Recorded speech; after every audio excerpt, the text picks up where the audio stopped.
வாழ்க்கையில் எதை குறைக்கணுமோ குறைங்க, எதை கூட்டணுமோ கூட்டுங்க, அவ்வளோதாங்க. அழகா பேசியிருக்காரு. நல்ல கலைகள். சிவபெருமான் நடனமாடுறாரு, கண்ணபெருமான் புல்லாங்குழல் வாசிக்கிறாரு, நாரதர் தும்புராங்கன்னு ஒரு கருவி வச்சிருக்கிறாரு, நந்தி இசைக்கருவி மிருதங்க வாசிக்கிறாரு, வீணை சரஸ்வதி கையில் இருக்குது. இத்தனையும் கலை என்று அவர் பேசியிருக்கிறார். இப்போ ஆண்கள் பேசிட்டாங்க. இப்போதான் கவனமாக இருக்கணும். இன்னைக்கு மகளிர் தினம், மகளிர் பேச வர்றாங்க. நம்ம நாட்டில் பெண்கள் பேசினா மரியாதை அதிகம். எப்படி தெரியுமா? வீட்டு வாசல்ல கல்லு பிள்ளையார் மாதிரி ஆம்பளை உட்காந்துருப்போம். ஒரு பிச்சைக்காரங்க கூட நம்மகிட்ட சோறு கேட்டதில்லை. அம்மா தாய் நம்மளை கேட்டுக்கானா, எப்பா பெரியப்பா 2 இட்லி போடு கேட்டதே இல்லை. பெரியப்பா நான் பல்ல பேத்து விடுவோம். பஸ்ஸில் கூட ஆம்பளை சீட்டில் பொம்பளை உட்காரலாம். நம்ம ஊர் நியாயம். தப்பி தவறி ஒரு பொம்பளை சீட்டில் ஆம்பளை உட்காரட்டும், சில அம்மா சாமி வந்து ஆடிரும். எந்திரி நாட்டை கெடுத்த நாய் அப்படின்னு சொல்லி. இப்போ அந்த பெண்களுக்கு எழுதி போட்டுக்க அந்த பேர் இதெல்லாம் படித்து பார்த்தேங்க பஸ்ஸில். பெண்கள், பூவையர், வளைக்கரம், மகளிர், இத்தனையும் பார்த்தாலும் இங்கிலீஷில் லேடிஸ். ஆண்களுக்கு ஆண்கள்னு எழுதாட்டா பரவாயில்லைங்க. திருடர்கள் ஜாக்கிரதை. இது யார் செஞ்ச வேலைன்னு தெரியல. இப்போ ஒரு வேளை மாறி இருக்கோ என்னமோ. நான் இப்போ சமீபத்தில் பஸ்ஸில் போகல. இப்போ பெண்கள் சார்பாக இதோ மனித மனத்தை மென்மைப்படுத்துவது இலக்கியம்தான் என்று பேச நம்முடைய புதுக்கோட்டை சிவநந்தினி அவர்கள் வருகிறார்கள். வாங்கம்மா. முத்து கடல் பறித்து 3 நெறி வளர்த்து கற்று கலை மிகுந்த தாயகமே, கத்தும் கடல் மீது கலங்களில் விளையாடும் காவலன் தென்பாண்டி மண்டலமே, நதியில் விளையாடி தென்னன் மடியில் தவிழ்ந்தோடிய தமிழ்த்தாயின் தலைமகள், கூத்தன் இருந்தான், குரலரசன் இங்கிருந்தான், வார்த்தை தமிழுக்கு வழங்கிய கம்பன் இருந்தான், வயதான தமிழ்பாட்டி அவ்வையும் இருந்தால், புலிச்சோட நாடறிந்த புகழேந்தி இங்கிருந்தான், நக்கீரன், நன்னாகன், நப்பசலே, உன்குரு சாத்தான், முன் சாத்தான், சிலம்படுத்த தக்கோன் என காவலர்கள் 3 காத்து நின்ற வாளுக்கு காவல்னா அவன் நம்பி, பாட்டெடுத்த அவன் தம்பி. எத்தனை பேர் எத்தனை பேர், அத்தனை பேரும் மொத்தமாய் திரண்டு யாப்பிள்ளா பாடலும் யார் தரும் கவிதை என்னுமா பலா போல் மடியிலே வாங்கி காப்பில்லா தமிழ் நெஞ்சில் காலமெல்லாம் வாழ்ந்து கொண்டிருக்கிற மூப்பில்லா தமிழே, முத்தமிழே, உனக்கு கோடி வணக்கம். அன்பும் அறிவும் கல்வியும் ஆன்மீகமும் பண்பாடும் ஒருங்கே கொண்ட மிகப்பெரிய ஊர் பெரம்பலூர். அப்படிப்பட்ட பெரம்பலூர் மக்கள் அத்தனை பேருக்கும் இந்த இளையவளின் சிரம் தாழ்ந்த வணக்கத்தோடு, தார் ரோடு உள்ள இடங்களிலெல்லாம் தமிழ் ரோடு போட்டு கொண்டிருக்கக்கூடிய கலை மாமணி பேராசிரியர், மதிப்பிற்கும் மரியாதைக்கும் நடுவரையா அவர்களுக்கும் வாழ்த்துக்களையும் வணக்கங்களையும் சொல்லி, தன் காற்றிலம்பை கத்தியாக்கி கழற்றிய புரட்சிக்காரி கண்ணகி, எதிர்ப்பவன் அவதாரம் என்றாலும் எதிர்ப்பதே தமிழ் மரபு என்ற மானத்தமிழச்சி மண்டோதரி, பருவத்தை தமிழுக்கு என்று தமிழ் மணந்த ஔவையார், ஈன கொல்லமனிலும் கற்புரசி காத்த மாதரசி மாதவி, இளமையில் இளமை வென்று தவம் இயற்றிய மணிமேகலை, காதலின் ஞான தீபமாய் சுழன்ற அமராவதி, 63 நாயன்மார்கள் ஒரு பெண்ணான காரைக்கால் அம்மையார், எழுத்தாணி பிடித்து தலை நிமிர்ந்து நடந்த கவிப்புலி நச்சல்லை, கணவன் காணா உலகம் காணன் என்று கண்கட்டிய காந்தாரி, யமனை புள்ளன கண் விதித்த சத்தியவான் சாவித்திரி, தன் அவனுக்காக இதயம் துடித்திருந்த தமயந்தி, ஒரு தமிழ் சாதனைக்காக திரை மறைவில் இருந்த வள்ளுவன் மனைவி வாசுகி, பொறுமையின் சின்னமாக பேசப்பட்ட சீதை. இப்படி இலக்கியம் காலம் தொட்டு இன்று வரைக்கும் அம்மாவாக, அன்னையாக, காதலியாக, தலைவியாக எல்லா பொறுப்புகளும் இருக்கக்கூடிய மாண்புமிகு மகளிர் அத்தனை பேருக்கும் மகளிர் தின நல் வாழ்த்துக்களோடு தொடங்குகின்றேன். ஐயா, மனிதனின் மனதை மென்மைப்படுத்துவது, பண்படுத்துவது கலையா இலக்கியமா? எனக்கு முன்னாடி அன்னை செல்லக்கண் அன்னை வந்து நிறைய கலைகளை பட்டியலிட்டார். ஒரு உண்மையை சொல்லட்டுமாங்க ஐயா? ஒன்னாவது சொல்லுங்கம்மா. கலை என்பது ஒரு பெரிய தேர் இருக்கும்ல, தேர். கலைங்கிறது பெரிய தேரு மாதிரி, நல்ல உருவத்துல பெருசா நல்ல வட்டமா இருக்கும், அதிலே நிறைய ஆரக்கால்கள் மாதிரி இருக்கும். நீங்கள் சொல்கின்ற 64 கலைகளும் பெரிய தேர் போலதான். ஆனா அந்த தேரை சரியான பாதையில் குறிப்பிட்ட நேரத்துக்கு நெறிப்படுத்த முறைப்படுத்த ஒரு அச்சாணி தேவை. அந்த அச்சாணி தான் நாங்கள் சொல்கின்ற இலக்கியம். அதுதான் சார் மனிதரின் மனதை மென்மைப்படுத்தும். நிறைய சிலைகளை அந்த ஓவியங்கள் எல்லாம் சொன்னாங்க. இப்போ உள்ள ட்ரெண்டிங்ல உங்களெல்லாம் சொல்லணும்னா, இப்போ இருக்கக்கூடிய சீரியல்ல படங்கள்ல வில்லி வராங்கன்னா, சே வில்லி என்னப்பா இவ்வளோ அழகா இருக்கா அப்படின்னு தோணும். ஒரு நடிகருக்கு இன்ட்ரோ சாங் போடுவாங்க, நடிகைக்கு இன்ட்ரோ சாங் போடுவாங்க. இப்போனா வில்லிக்கு ஒரு இன்ட்ரோ சாங் போடுறாங்க. அது இப்போ 20ஆம் நூற்றாண்டுல. ஆனால் என் இலக்கியம் 12ஆம் நூற்றாண்டிலேயே என் பாட்டன் கம்பன் ஒரு வில்லிக்கு பாட்டு போடுறான். என்னென்ன ராமாயணத்துல சூர்பனகன் நடந்து வர்றத அவ்வளவு அழகா பஞ்சி ஒளிர் விஞ்சி குளிர் பல்லவம் மணுங்க செஞ்சவிய கஞ்சனிகர் சீரடியலாகி மம்சலல மங்கை என அன்னம் என மின்னும் வஞ்சியன நஞ்சமன வஞ்ச மகள் வந்தாள் அப்படின்னு எழுதியிருக்காரு. சூர்பனகன் நடந்து வர அழகா எழுதுறாரு. நீங்கள் கலை அழக வர்ணிக்கிறதுக்கு தான் பாட்டு போட்டிருக்கீங்க. ஆனா அந்த பாட்டு நீங்க படிக்கும் போதே நம்ம கூட ஏன் நடந்து வர மாதிரியே எழுதியிருக்காரு. இதுதாங்க என் மனசை பண்ணப்படுத்தும். இதுல இருந்து இந்த பாட்டுல இருந்து கம்பன் என்ன சொல்ல வர்றாரு இந்த தமிழ் கூறும் நல்லுலகத்துக்குன்னா, பொதுவா வெளி தோற்றத்துல அழகா இருந்தாதான் ரொம்ப அழகானவங்க நல்லவங்கன்னு நினைக்கிறோம்ல. இல்ல, உங்கள் மனதில் நல்ல எண்ணம் இல்ல, தீய எண்ணங்கள் இருக்கு, கெட்ட குணங்கள் இருக்கு. இதெல்லாம் உங்க மனசுக்குள்ள வச்சுக்கிட்டு பார்ப்பதற்கு அழகாக இருந்தால் நீங்கள் நல்லவர்கள் அல்ல, சூர்பனகை மாதிரி கெட்டவர்கள் என்று அன்றே கம்பன் சொல்லிவிட்டான். இதுதாங்க என் மனித குலத்தின் மனதை மென்மைப்படுத்துவது. அவ்வளவு ஏன் நம்ம என்ன சொல்ல போனா, கலைங்கிறது ஒரு 2 மணி நேரம் 2 நிமிஷம் பார்த்து ரசிப்பதற்கு வியப்பதற்கு வேண்டுமானால் பல ஆச்சரியங்களை கொடுக்கலாம். ஆனால் என் இலக்கியம் 2000 தலைமுறைக்கு தேவையான எது சரி எது தவறு, எப்படி மனிதன் வாழ வேண்டும் எப்படி மனிதன் வாழக்கூடாதுங்கிற அத்தனை கோட்பாடுகளையும் விளிமயங்களையும் சொல்லிக் கொடுக்கிறது என்று சொன்னால் இலக்கியம் தானே மனிதனின் மனதை மென்மைப்படுத்தும். இப்போ சும்மா இப்போ குத்துப்பாட்டுங்கிற பேர்ல நிறைய பாட்டு போட்டுக்கிட்டு இருக்காங்க. அதே என் பாட்டன் கம்பன் தான் அழகா எழுதியிருக்கான். கும்பகர்ணன் தூங்கிக்கிட்டு இருக்கான், தூங்குறவனா எழுப்பணும். நீங்க இப்ப கலைன்னா மக்களுக்கு 64 கலைகளும் தெரியுமான்னு தெரியல. அவங்களுக்கு தெரிஞ்ச கலையெல்லாம் டிவி பார்க்கறது, படம் பார்க்கறது, பாட்டு பார்க்கறது, ரீல்ஸ் எடுக்கிறது, போஸ்ட் பண்றது, லைக் வாங்குறது, ஃபாலோ வாங்குறது, அதானே. அது மட்டும் இல்லை. ஆனா என்னுடைய பாட்டன் இலக்கியத்துல எவ்வளவு அழகா தூங்குறவங்களை எழுப்புறான்னு பாருங்க. உறங்குகின்ற கும்பகண்ண உங்க வாய மால்வெல்லாம் இறங்குகின்றது இன்றுகான் எழுந்திராய் எழுந்திராய் முரசர வச்சு தூங்குறவனை எழுப்புறாங்க. அப்போ அழுகை, கண்ணீர், கோபம், பொறுமை, நிதானம், மகிழ்ச்சின்னு என்ன உணர்ச்சிகளை மக்களுக்கு சொல்ல வேண்டுமோ அந்த உணர்ச்சிகளை அப்படியே அதன் வாயிலாகவே இந்த மக்களுக்கு சொல்லி கொடுக்குது இல்ல, அதுதான் ஐயா மனிதனின் மனதை மென்மைப்படுத்தும். அண்ணன் பேசும்போது சொன்னார், படித்தவர்களுக்கு வேண்டுமானால் இலக்கியம் சரியா இருக்கும், படிச்சு தெரிஞ்சுப்பாங்கன்னு. இல்லனே, என் பாட்டன் வள்ளுவன் சொல்லியிருக்கான். இப்போ செல்லக்கண் அண்ணன் கேட்ட மாதிரியே வள்ளுவன்ட்ட போய் ஒருத்தர் கேட்டாராம், ஐயா கற்க கசடர கற்பவை கற்ற பின் நிற்க அதற்கு தகன் நீங்க எழுதிட்டீங்க ஐயா, நான் படிக்காத பாமரன் ஏழை விவசாயி, எனக்கு படிக்க தெரிஞ்சாதானங்க நான் அதுபடி வாழ்க்கையை நடத்த முடியும்னு. உடனே வள்ளுவன் சிரிச்சுக்கிட்டே சொன்னாராம், உனக்கு படிக்க தெரியலனா பரவாயில்லப்பா, கற்றதன ஆயினும் கேட்க அப்படின்னு. அவன் நம்ம பெரம்பலூர் மக்கள் மாதிரி ரொம்ப அறிவான பாமரன் போல. உடனே அடுத்த கேள்வி வள்ளுவனை பார்த்து கேட்டான், ஐயா வீட்டுக்கு 10 யூடியூப் சேனல் இருக்கு, இவர் ஒரு கருத்தை சொல்றாரு, அவர் ஒரு கருத்தை சொல்றாரு, அங்கிட்டு ஒன்று சொல்றாங்க, இந்த அம்மா ஒன்று சொல்லுது, எதங்கையா கேட்க. அதுக்கும் வள்ளுவன் ஒரு பதில் வச்சிருக்கான், எனைத்தாயினும் நல்லவை கேட்க அப்படின்னு எழுதியிருக்காரு. நீங்க 1330 திருக்குறள இல்லாத ஒன்றா உங்களுடைய கலை வடிவத்தில் இந்த உலகத்திற்கு கொடுக்க போறீங்க.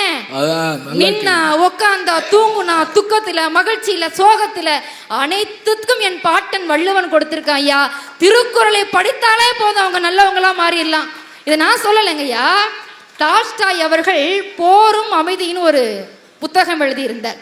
அதை காந்திஜி அவர்கள் படித்து விட்டு ஒரு பதில் கடிதம் போட்டார். உங்கள் புத்தகத்தை முதல் பக்கத்திலிருந்து கடைசி பக்கம் வரையும் படித்தேன், அதை பார்த்து தான் அகிம்சை என்கின்ற ஒன்று எனக்கு தோணுச்சு, நான் வழி நடத்தினேன்னு. உடனே பத்திரிகையாளர்கள் டால்ஸ்டாயை சந்திக்கக்கூடிய வாய்ப்பு கிடைத்தது. இப்போ டால்ஸ்டாய்கிட்ட போய் கேட்குறாங்க, காந்திஜி அவர்கள் அவர் அகிம்சை கொள்கை எடுப்பதற்கு உங்களுடைய புத்தகம் தான் காரணம் எழுதியிருக்காரு. உங்களுக்கு இந்த அகிம்சைங்கிற அடிப்படை நோக்கம் எங்கிருந்து வந்ததுன்னு டால்ஸ்டாய் சொன்ன பதிலை தான் உங்களுக்கும் சொல்கின்றேன். அவர் சொன்னாராம், தமிழில் எழுதியிருக்கக்கூடிய உலக பொதுமறையான திருக்குறள்ல என்னார் செய்தாடே ஒருத்தல் அவர் நான நன்னயம் செய்துவிடன் எழுதியிருக்காரு. அதை பார்த்துதான் போரும் அப்படிங்கிற திருக்குறள் எழுதினேன்னு சொன்னாராம். இப்படி திரும்புகின்ற திசையெல்லாம் பார்க்கின்ற பக்கங்கள் எல்லாம் என் இலக்கியங்களில் கொட்டோ தீர்ந்திருக்கிறது. என் ஐயன் மறைமலை அடிகளார் தான் இப்படி சொல்லுவார், 20 நூற்றாண்டு இலக்கியங்களை என் தமிழ் கொண்டிருக்கிறது என்று சொல்லி அதை உங்களிடத்தில் நினைவுபடுத்தி விட்டு விரைபட வேண்டும் என்று நினைக்கின்றேன். மறைமலை அடிகள் இப்படி சொல்லி இருப்பார், 1ஆம் நூற்றாண்டில் தொல்காப்பியம், 2ஆம் நூற்றாண்டில் சங்க இலக்கியங்கள், 3ஆம் நூற்றாண்டில் திருவாசகம், 4ஆம் நூற்றாண்டில் ஆசார கோவை, 5ஆம் நூற்றாண்டில் பெருங்காதை, 6ஆம் நூற்றாண்டில் கல்லாடம், 7, 8 நூற்றாண்டுகளில் தேவார பாடல்கள், 9ஆம் நூற்றாண்டில் ஆழ்வாரடிகளின் பக்தி பாசுரங்கள், 10ஆம் நூற்றாண்டில் சீவக சிந்தாமணி, 11ஆம் நூற்றாண்டில் பெரிய புராணம், 12ஆம் நூற்றாண்டின் முற்பகுதி கந்த புராணம், பிற்பகுதி கம்பராமாயணம், 13ஆம் நூற்றாண்டில் சிவஞான போதம், 14ஆம் நூற்றாண்டில் தல புராணங்கள், 15ஆம் நூற்றாண்டில் வில்லிபுத்துரார் பாரதம், 16ஆம் நூற்றாண்டில் திருவிளையாடல் புராணம், 17ஆம் நூற்றாண்டில் தேம்பாவணி சீரா புராணம், 18ஆம் நூற்றாண்டில் தாயுமானவர்கள் பாடல்கள், 19ஆம் நூற்றாண்டில் வள்ளலார் பாடல்கள், 20ஆம் நூற்றாண்டில் மகாகவி பாரதியார் பாடல்கள் என்று சொல்லி மனிதன் நாளுக்கு நாள் மனசை மாத்திக்கிட்டே இருக்கான்னு சொல்லி என் இலக்கியம் 20 நூற்றாண்டு வரலாற்றை வைத்திருக்கும் பொழுது அதில் இல்லாத ஒன்றையா நமக்கு கலை விடுவம் கொடுத்து விட போகிறது. இங்க இருக்கிற எல்லாருக்கும் சரி, கார் வாங்கினா, பைக்கு வாங்கினா, சோகமா இருந்தா, கஷ்டம் வந்தா, என் பாட்டன் பாரதி கொடுத்த தன்னம்பிக்கை வரியை ஒரு நாளாவது உச்சரிக்காதவங்க இருப்பாங்கன்னா, பல வேடிக்கை மனிதரை போல நான் வீழ்வேன் என்று நினைத்தாயோ, இந்த வரி கொடுக்கிற அந்த தன்னம்பிக்கையை எந்த கலை வடிவமாவது கொடுக்க முடியுமா? இப்ப நடந்துகிட்டு இருக்க ஒரு சம்பவங்கய்யா, அமெரிக்காவுக்கும் ஈரானுக்கும் போர் நடந்துகிட்டு இருக்கு. எத்தனையோ உயிர்கள் கொன்று குவித்து இருக்காங்க. என் இலக்கியத்தை படித்திருந்தால் இந்த தவறு நடக்காது. புத்தகத்தை கையில் கொடுங்கள், யாதும் ஊரே யாவரும் கேள் என்று பல நூற்றாண்டுக்கு முன்னாடியே உறக்க சொன்னானே. இதுதான் அவ்வளவு. ஏன் இப்ப இருக்க கலியுகத்துல, போட்டி உலகத்துல கலை வடிவம் போட்டி நிறைந்தது. அவ்வளவு எளிதில் கலைத்துறையில் சாதிக்க முடியாது. ஒரு கலைஞன் இன்னொரு கலைஞனை கைப்பிடிச்சு கூப்பிடுறது அத்தி பூத்தார் போலதான் நடக்கும். என் இலக்கியம் முழுக்க முழுக்க அன்பை சொல்லிக் கொடுக்குது. அன்பிருக்கும் உண்டோ அடைக்கும் தாள். இந்த வரிக்கு ஈடாக வேற என்னங்கய்யா உங்க மனசை மென்மைப்படுத்த போகிறது? மழையால் கரைந்து விடுவதில்லை மழை, முகிலால் குறைந்து விடுவதில்லை கடல், கால மாற்றத்தால் சிரித்து விடுவதில்லை சிலை. எத்தனை எத்தனை கலை வடிவங்கள் காட்சியாக வந்தாலும் என் இலக்கியம் கொடுக்கிற மென்மையும் பாசமும் காதலும் அன்பும்தான் ஒருத்தனை நல்ல மனிதனாக மாற்றும் என்று சொல்லிவிட்டு இதுகாரம் கேட்டு ரசித்த அத்தனை இலக்கிய பெருமக்களுக்கும் நன்றி பாராட்டி விட வருகின்றேன். நன்றி, வணக்கம். மிக அருமையாக பேசினாங்க. ஒரு பெரிய பட்டியலே கொடுத்தாங்க. 2ஆம் நூற்றாண்டு தொடங்கி 21ஆம் நூற்றாண்டு வரைக்கும், கதாசன் கூட சொல்லியிருக்கலாம், 21ஆம் நூற்றாண்டு வரைக்கும் அத்தனை இலக்கியங்கள் இருக்கிற போது அதில் சொல்லாததை உங்கள் கலை என்ன சொல்லும்? ஒரு கேள்வி கேட்டிருக்காங்க. நல்ல கேள்வி. அன்னைக்கு இருந்த வில்லி சூர்பனகை, அவர் சூப்பர் நகையோட வர்றா, அப்படியே சிரிச்சுக்கிட்டே. இப்பயும் வில்லி இருக்காங்க, அதையும் சொன்னாங்க. இப்ப இந்த அணியினுடைய நிறைவு பேச்சாளராக மிக அருமையாக பாடலோடு செய்தியை தரக்கூடிய நம்முடைய வணக்கத்திற்குரிய பேராசிரியை டாக்டர் விஜயசுந்தரி அவர்கள், 1000 தான் நீங்கள் இலக்கியம் என்று சொன்னாலும் கலை என்ன செய்யும் என்பதை இதோ பேச வருகிறார். அவங்க பேசி முடிச்ச உடனே நான் தீர்ப்பு சொன்ன உடனே நம்ம வீட்டுக்கு போறோம். சரியா? ஆமா, நன்றி நன்றி. அமுதே தமிழே அழகிய மொழியே எனதுயிரே, அமுதே தமிழே அழகிய மொழியே எனதுயிரே, சுரம் தரும் கவி பலதா, சுவையோடு கவிதைகள் தா, தமிழே நாளும் நீ பாடு, அமுதே தமிழே அழகிய மொழியே எனதுயிரே. போதும் எந்திச்சு போங்க ரெண்டு பேரும் ஒரே பாட்டு. பேர் ஆம்பல் மலர்கள் நிறைந்த காரணத்தினால் பெரம்பலூர் என்ற பெயரை இலக்கியத்தில் தாங்கி இருக்கிற பேராம்பல் அற்புதமான இந்த ஊரினுடைய புத்தக திருவிழா தமிழ்நாட்டினுடைய ஒரு நூற்றாண்டு வரலாறு எழுதப்படுமானால் அதில் பெரம்பலூர் புத்தக காட்சிக்கென்று தனித்த பக்கங்கள் இருக்கும் என்று சொல்லுகிற அளவிற்கு ஒரு மிகச்சிறந்த விழாவை கொண்டாடி கொண்டிருக்கிற உங்கள் அனைவருக்கும் என்னுடைய பணிவான வணக்கங்களை முதற்கண் தெரிவித்துக் கொள்ளுகிறேன். இந்த மேடையில் ஒரு அழகு எந்த புத்தக காட்சியிலும் இல்லாமல் இந்த புத்தக காட்சியினுடைய அழைப்பிதழையே மேடையிலே வடிவமைப்பாக வைத்திருக்கிற ஒரே புத்தக காட்சி பெரம்பலூர் புத்தக காட்சி. என்ன அழகு பாருங்க. உங்க ஒவ்வொருத்தருக்கும் கையில் அழைப்பிதழ் கொடுக்க முடியாதுன்னு பெரம்பலூர் மாவட்டத்தில் மேடையவே அழைப்பிதழாக மாற்றி இருக்கிற கலைநயம் உங்ககிட்ட தாங்க இருக்கு. அதே ஒரு கலை. அது மட்டும் இல்லைங்கய்யா, நிகழ்ச்சி ஆரம்பிக்கிறதுக்கு முன்னால இவ்வளவு பெரிய கலை நிகழ்ச்சி ஏன் தெரியுமா? இலக்கியம் நம்மை தனிமைப்படுத்தும், கலைதான் நம்மை ஒன்றுபடுத்தும். மறந்துடாதீங்க. தனியா உட்கார்ந்து ஒரு புத்தகம் படிக்கலாம், அழுவலாம், சிரிக்கலாம். ஆனா கலையை ரசிக்கிற பொழுது எல்லாருமாக சேர்ந்து உட்கார்ந்து, அதனாலதான் கூடி இருந்து குளிர்ந்தேலோர் எம்பாவாய்னா, அப்படி குளிர்ந்து ஒன்றை கூடி மகிழுகிற சிரம் கலைக்கு மட்டும்தான் உண்டு. என் அன்பு சகோதரி 2000 ஆண்டு கால இலக்கியத்தை பட்டியலிட்டார். நான் பாராட்டுகிறேன், மகிழ்ச்சி அடைகிறேன். அவ்வளவு அழகான மனப்பாட திறன் வைத்திருக்கிற சிவநந்தனிக்கு ஒரு முறை பலத்த கரவொலியை எழுப்புங்கள்.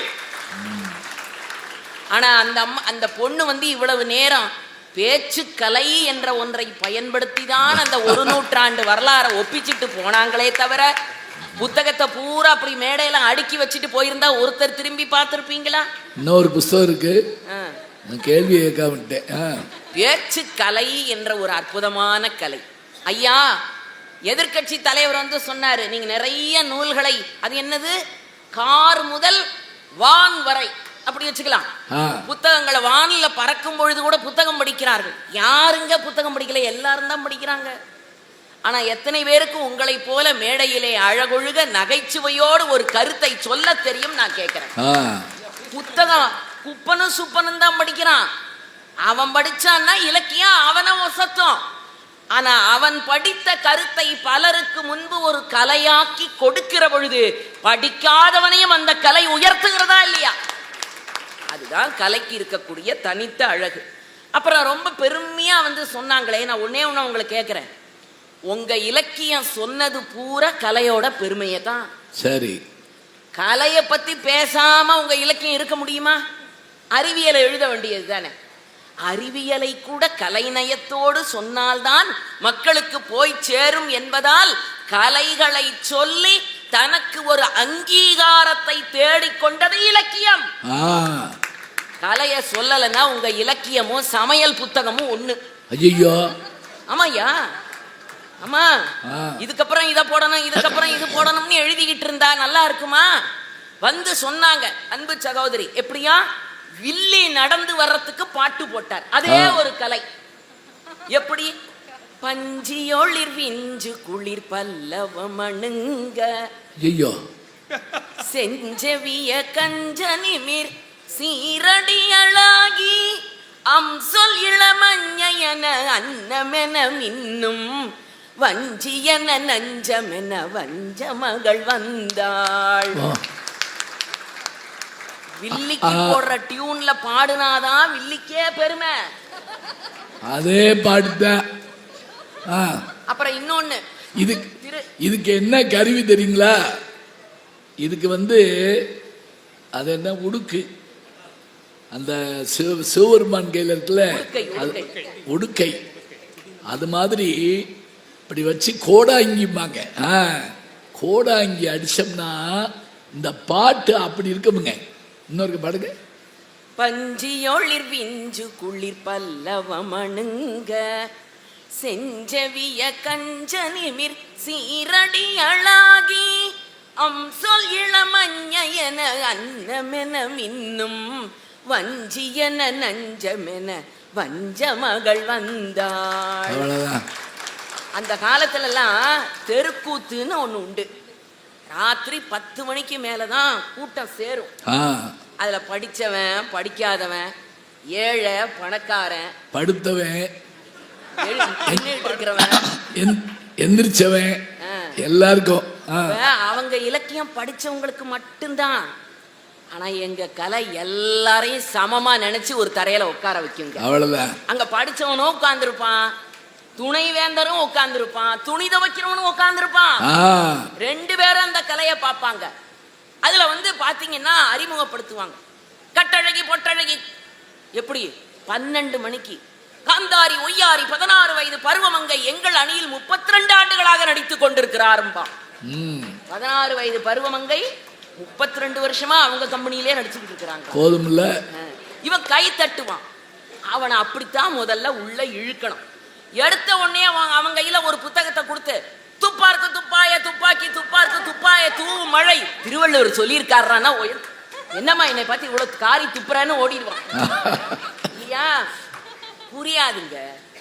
அத தோலை உரிச்சி அந்த பலாப்பழத்துக்கு மேல இருக்கிற முள்ளை எடுத்து சொல சொலையா பிரிச்சு அதை சுத்தி இருக்கிற அந்த வெள்ளத்தோலை எடுத்துட்டு கொட்டையும் எடுத்துட்டு அதை சின்ன சின்னதா துண்டு பண்ணி தேனில போட்டு எங்க ஆளுக்கு வாயில கொடுத்தாதான் செய்யும். அந்த வேலையை செய்வது கலை.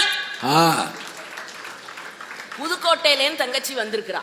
ஆமா, புதுக்கோட்டையில அந்த காலத்துல சமஸ்தானங்கள் இருந்த காலம். அப்ப கச்சேரிகள் நல்லா நடக்கும். எங்க ஐயா நாவுக்கரசர் சத்தியசீலன் ஐயா தான் அதை சொல்லுவாரு. புதுக்கோட்டையில சமஸ்தானத்தில் இப்படி மக்கள்லாம் உட்கார்ந்து இருக்கிறாங்க. ராஜா உட்கார்ந்து இருக்கிறார். பாகவதர் பாடுறார். அவர் பிரமாதமா பாடுறார். எப்படி பாடினரோ எப்படி பாடினரோ அடியார் அப்படி பாட நான் ஆசை கொண்டேன் சிவனே எப்படி பாடினரோ. ஒரு பய தலையாட்டல, சேல மாதிரி உட்கார்ந்து இருக்கிறான். ராஜா தலையாட்டுறத பார்த்த உடனே அம்புட்டு பேர் தலையாட்ட ஆரம்பிச்சிட்டான். இப்ப பாட்டு அவனுக்கு புரியல, ஆனா ராஜாவை புரியும். சரி, ராஜா தலையாட்டா நாம ஆட்டணும்னு அவனுக்கு தெரியும். இது ராஜாவுக்கு தெரியல. அவர் மந்திரியை கூப்பிட்டு, நம் சபஸ்தானத்தில் இருக்கிற மக்கள் எல்லாம் இசை ஞானத்தில் பொங்கி வழிகிறார்களே. அவன் சொன்னா, ராஜா நீ தலையாட்டுறன்னா அம்புட்டு பேரும் தலையாட்டுறான், நீ தலையாட்டுறத நிறுத்திட்டேன்னா ஒருத்தனும் தலையாட்ட மாட்டான்னா. ராஜாவுக்கு கோபம் வந்துருச்சு. என்னுடைய நாட்டு மக்கள் என்ன அவ்வளவு ஞான சூன்யங்களா? நான் ஒத்துக்கொள்ள மாட்டேன். நாளை சபை கூடட்டும். உட்கார்ந்திருக்கிற 1000 பேர் தலையிலும் ஒரு எலுமிச்சம்பழத்தை வைத்து விடுங்கள். பாகவதர் பாடட்டும். அந்த பாட்டை கேட்டு எவனாவது தலையை ஆட்டினால் அவன் தலையை ஒரேடியா எடுத்துடுறான்ட்டான். கொடுவாளை தீட்டிக்கிட்டு ஒருத்தன் பக்கத்துல நிக்கிறான். அடுத்த நாள் பாகவதர் வர்றாரு, பாட்டு பாட ஆரம்பிக்கிறாரு. எல்லார் தலையிலையும் ஒரு எலுமிச்சம்பழம். அவன் அட்டென்ஷன்ல உட்கார்ந்துருக்கிறான். ஒருத்தனும் அசைய மாட்டேங்கிறான். அவன் அடுத்தவன் தலைய பார்க்கறான். அந்த எலுமிச்சம்பழம் எப்படா விழப்போகுதுன்னு யாரு கவனிக்கவே இல்லை. அப்படியே உட்கார்ந்துருக்கிறான். பாகவதர் பாடுறாரு பாட்டு.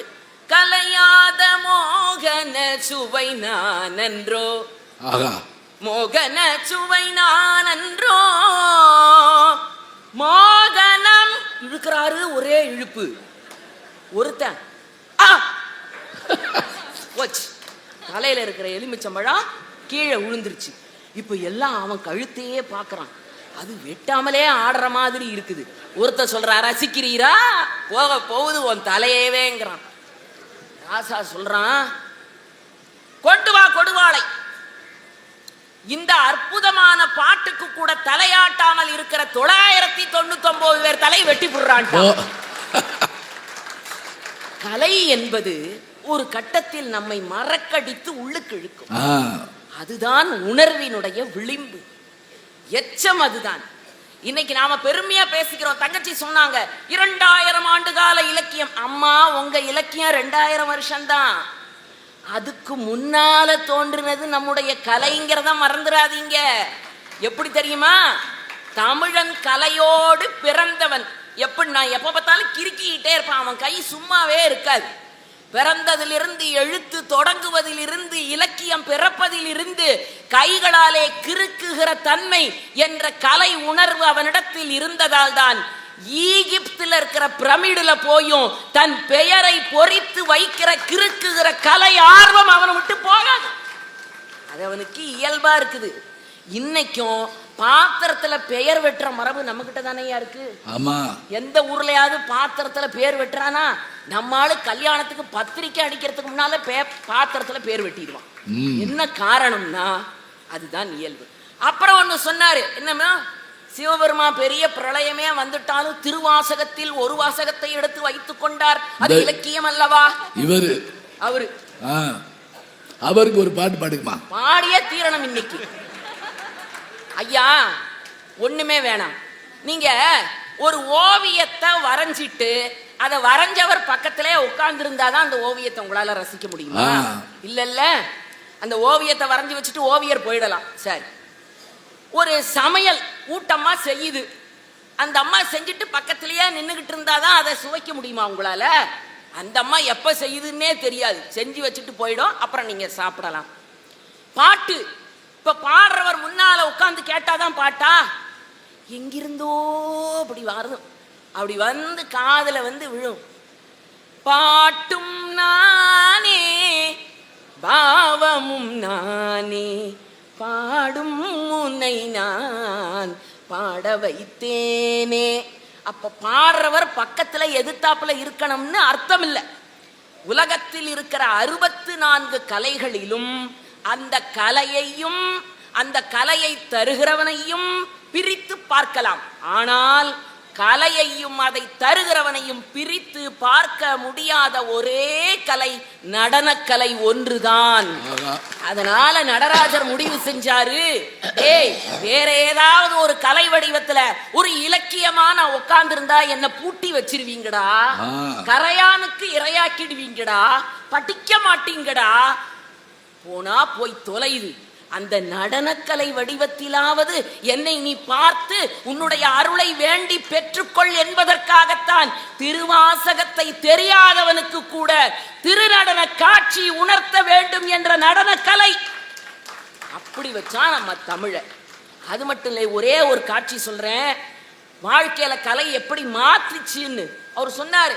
போருக்கு போகிற பொழுது பெரிய பகவத்கீதையெல்லாம் சொன்னது நாங்கள் தானே ஐயா.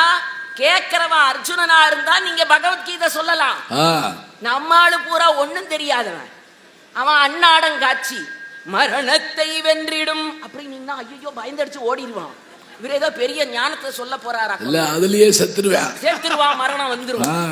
அப்ப அவனை என்ன செய்யணும்? இழுத்து பிடிச்சி உட்கார வச்சு ஒரு உணர்ச்சியை கொடுக்கணும். அப்ப எப்படி பாட்டு போடணும்? போர்க்களத்துல போய் ஒப்பாரி வைக்க கூடாதுங்க. போர்க்களத்துக்குன்னு ஒரு ராகம் இருக்குது. போர்க்களத்துக்கு போகிறவனுக்கு என்று ஒரு வீரத்தை, ஒரு உணர்ச்சியை கொடுக்கணும். ஜக்கம்மா பாடுறானா இல்லையா? அதே வீரபாண்டிய கட்டபொம்மல்ல வேறில்லை திக்கம்மா அப்படின்னதும் தூங்கிக்கிட்டு இருந்தவங்க கூட படார்னு எழுந்து ஒரு வாழை சொல்லிக்கிட்டு போருக்கு கிளம்பிடுவான். காரணம், அந்த பாட்டு அவனுக்கு அந்த உணர்ச்சியை கொடுக்கும். அதான் கலைக்கு இருக்கிற பெரிய சிறப்பு. உறங்குகிறவனை கூட தட்டி எழுப்புகிற ஆற்றல் கலைக்கு இருக்குது, மறந்துடாதீங்க. அது மட்டுமா, சிற்பக்கலைகளை பத்தி சொன்னா ஒத்துக்க மாட்டேங்கிறீங்க. திருப்புங்கூர்னு ஒரு ஊர் இருக்குது. அங்க உள்ள நந்தி நந்தனாருக்காக கொஞ்சம் விலகுச்சு இல்லையா? அந்த நந்தியினுடைய உருவத்தை போய் பாக்குங்க. அடே அப்பா, தமிழனுடைய கலைக்கு நிகராக உலகத்தில் எவனாலும் அப்படிப்பட்ட ஒரு சிலையை செதுக்க முடியாதுங்க. கண்களை உருட்டி கொண்டு, நாக்கை துருத்தி கொண்டு, குழம்புகளை கீறி கொண்டு கல்லிலே ஒரு கலை வடிவத்தை காட்ட முடியும் என்று நிரூபித்தவன். அதனாலதான் சொன்னா, சிலை எடுத்தான் ஒரு சின்ன பெண்ணுக்கு கலை கொடுத்தான் அவள் வண்ண கண்ணுக்கு. ஆகா. பார்க்கிறவர்கள் எல்லாம் தொட்டு பார்க்கலாமா என்று எண்ணுகிற அளவிற்கு ஆற்றல் கலைக்கு இருக்கிறது. ஐயா, நான் இதை சொல்லி முடிக்கிறேன். ஒருவன் வாழ்க்கையே முடிந்து விட்டது, எல்லாம் நிறைவடைந்து விட்டது. ஸ்ரீரங்கத்திலிருந்து பாட்டு எழுதலாம் என்று சென்னைக்கு புறப்பட்டு போனான். எல்லா ஸ்டூடியோவிலையும் வாசல்ல போய் நின்று காத்து கிடந்தாரு. ஒரு இடத்துலயும் வாய்ப்பு கிடைக்கல. முடிஞ்சு போச்சு வாழ்க்கைன்னு மெரினா பீச்சை நோக்கி போகிற பொழுது சுண்டல் விற்கிற பையன் தோள்ல மாட்டிக்கிட்டு இருந்த ஒரு வானொலி பெட்டியிலே ஒலித்த பாடல் உங்கள் இலக்கியத்திற்கு கலை என்ற அங்கீகாரத்தை மேலே தடவி கொடுத்த பொழுது, வாழ்க்கை என்றால் 1000 இருக்கும், வாசல் தோறும் வேதனை இருக்கும், வந்த துன்பம் எது என்றாலும் வாடி நின்றால் ஓடுவதில்லை, வாடி நின்றால் ஓடுவதில்லை, உனக்கும் கீழே உள்ளவர் கோடி, நினைத்து பார்த்து நிம்மதி நாடு, மயக்கமா கலக்கமா மனதிலே குழப்பமா, வாழ்க்கையில் நடுக்கமா. 4 வியாதிக்கு ஒரே டேப்லெட்டுங்க. மயக்கமா கலக்கமா மனதிலே குழப்பமா வாழ்க்கையில் நடுக்கமா. 4 வியாதிக்கும் கண்ணதாசனும் MS விஸ்வநாதனும் இணைந்து கொடுத்த கலை வடிவ பாட்டு ஒத்த மாத்திரை 4 வியாதியை குணப்படுத்துச்சு.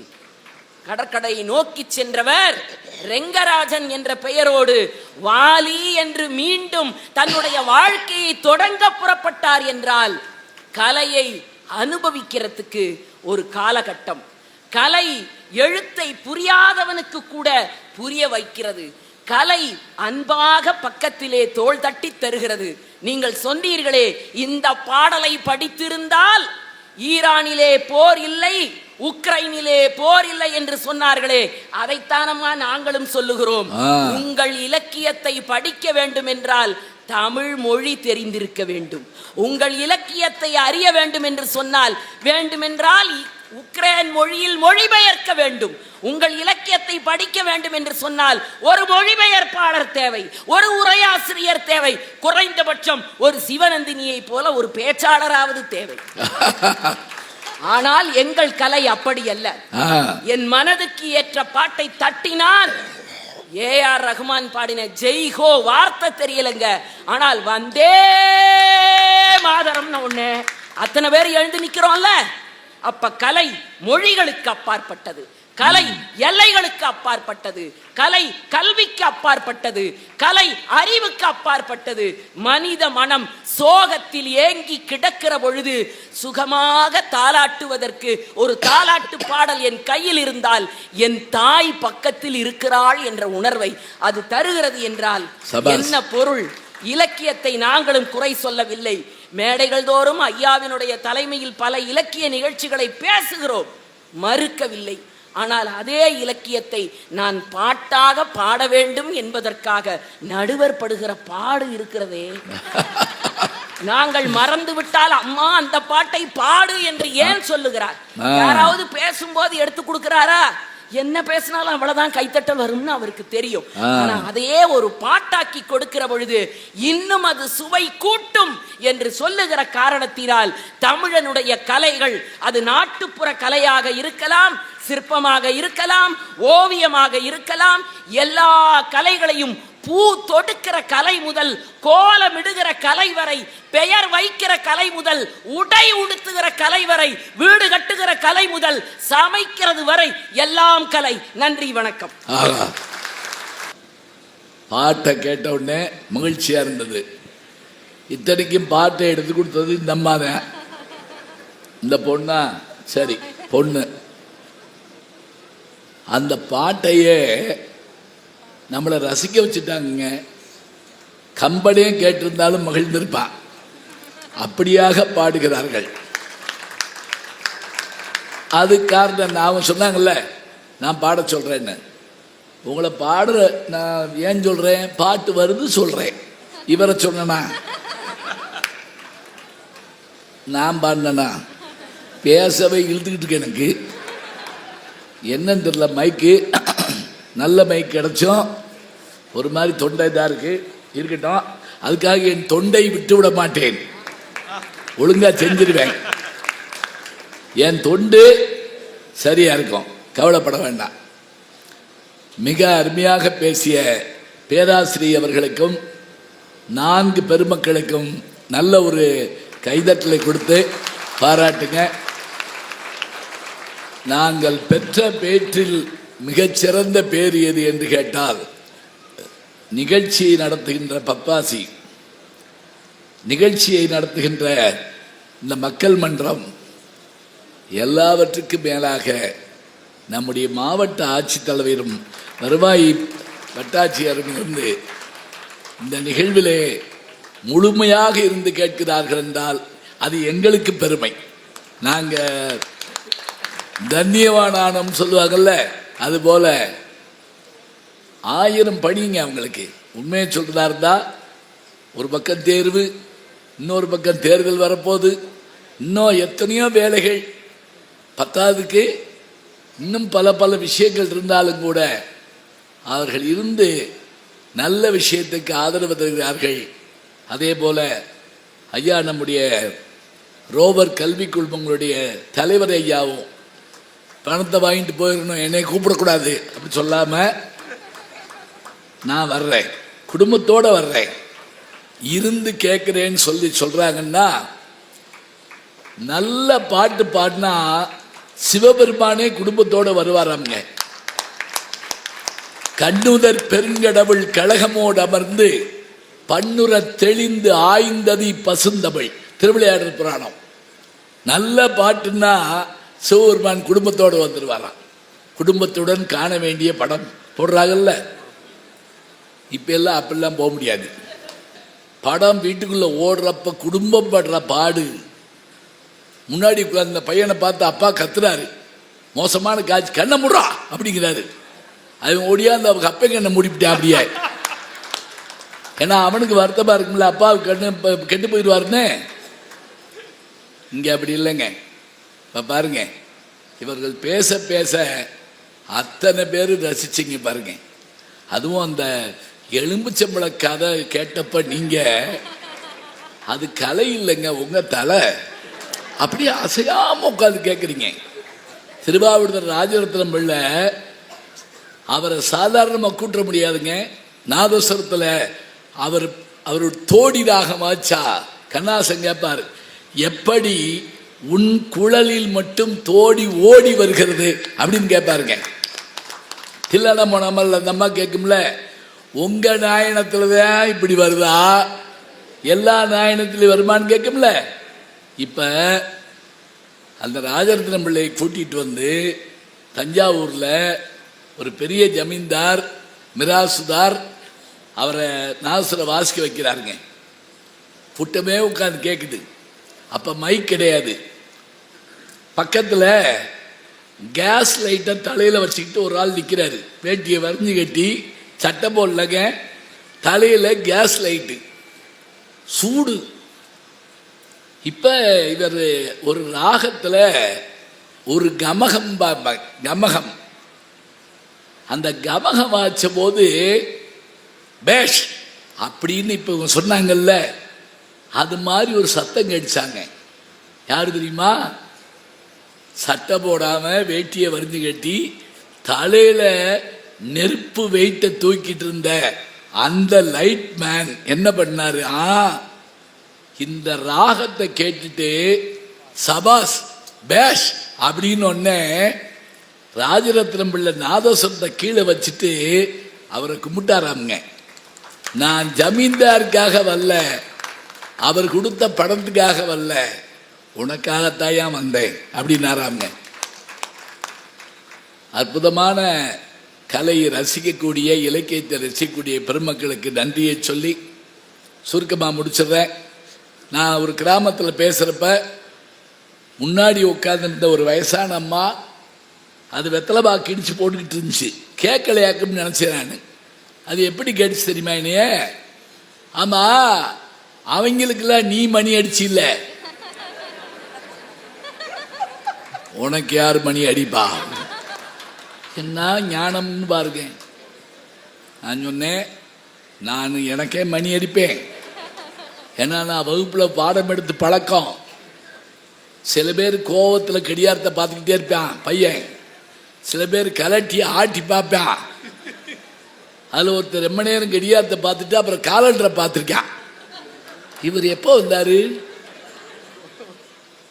நவம்பரில் வந்தாரா டிசம்பரில் வந்தாரான்னு பார்க்குறான். அதனால எனக்கு அதனுடைய தன்மை தெரியுங்க. இப்போ கூட நான் ஜனவரியில் அமெரிக்காவுக்கு போனப்ப ஜெர்மனியில் டிரான்சிட் எடுக்கிறப்ப வேற ஃப்ளைட்டு மாறுறப்ப நம்ம ஊரில் சொல்லுவாங்கல்ல, கும்பகோணம் தஞ்சாவூருக்கு போவதற்கு ரயில் மாறவும் அப்படிம்பாங்கல்ல. அப்போ என் கூட இருந்துக்கிட்டு இருந்தவர் தோளில் பிள்ளை வச்சுருந்தாருங்க. அவர் என்கிட்ட சொல்கிறாரு, ஐயா நானும் என் மனைவியும் அமெரிக்காவில் வேலை பார்க்குறோம், 2 பேருமே வேலை பார்க்குறோம். அவங்க வேலைக்கு போனால் நானும் வீட்டு வேலையை பார்ப்பேன், நான் போனால் அவங்க பார்ப்பாங்க. நான் வீட்டு வேலையை எப்படி பார்ப்பேன் தெரியுமா? உங்கள் யூடியூப்பில் ஜீஞான சம்பந்தன் யூடியூப்பில் வரக்கூடிய அந்த கதாபாத்திரங்களை எல்லாம் நீங்கள் விளக்கி சொல்வீங்கல்ல, அந்த நேரம் பார்த்து தாயா நான் அங்கிட்டு பாத்திரம் விளக்குவேன், நீங்களும் இந்த பக்கம் பாத்திரம் விளக்குவீங்க. கர்ணன், துரியோதனன், விதுரன் போன்ற பாத்திரங்களை நீங்க விளக்குவீங்க. அண்டா, குண்டா, தட்டு, டம்ளரு, செம்பு இதெல்லாம் நான் விளக்குவேன். நீங்களும் பாத்திரம் விளக்குறீங்க, நானும் பாத்திரம் விளக்குறேன். எனக்கு சந்தோஷமா இருந்துச்சு. என்ன மகிழ்ச்சி தெரியுமா? ஒன்றும் இல்லை, குடிச்சுக்கிறேன். என்ன மகிழ்ச்சி தெரியுமா? எதையும் ரசிக்கிற மாதிரி சொல்லிட்டா போதுங்க, நமக்கு பிடிச்சு போவோங்க. அதான் உண்மை.